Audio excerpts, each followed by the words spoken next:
સુરત શહેરના વરાછા વિસ્તારમાં માતાવાડીથી કાપોદ્રા સુધી ક્રેનવાળાઓ સતત ટુ વ્હીલર વાહનોને ઉચકતા રહે છે। આશ્ચર્ય એ છે કે આ જ ક્રેનવાળાઓ ફોર વ્હીલર પર કોઈ કાર્યવાહી કેમ કરતા નથી।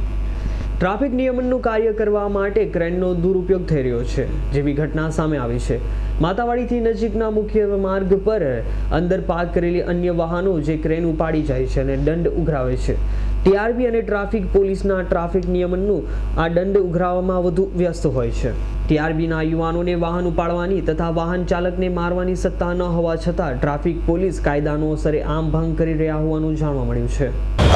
મેં એકચ્યુઅલી અહીંયા ગાડી પાર્ક કરી હતી મારી ટુ વ્હીલર ડિવાઈડર ઉપર, ત્યાંથી ક્રેન ઉચકી ગઈ છે મારી ગાડી। અંદર હતી તો બી એ લોકો બહાર કાઢી ખેંચીને લઈ ગયા છે।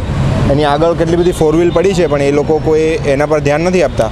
અંદરની ટુ વ્હીલ દેખાય છે એ લોકોને, ફોર વ્હીલ પર કોઈ મતલબ એને કંઈ ડેમેજ નથી કરતા અથવા તો એને લોક નથી કરતા, ટુ વ્હીલ જ ઉપાડે છે ખાલી। પ્રશાસનને તો એ જ કહેવા માગે છે કે પાર્કિંગ વ્યવસ્થા હોય તો લોકો પાર્ક કરે।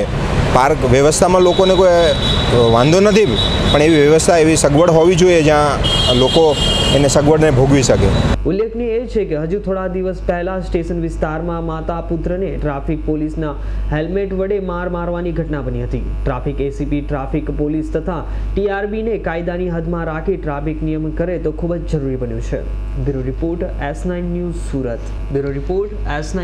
સુરત।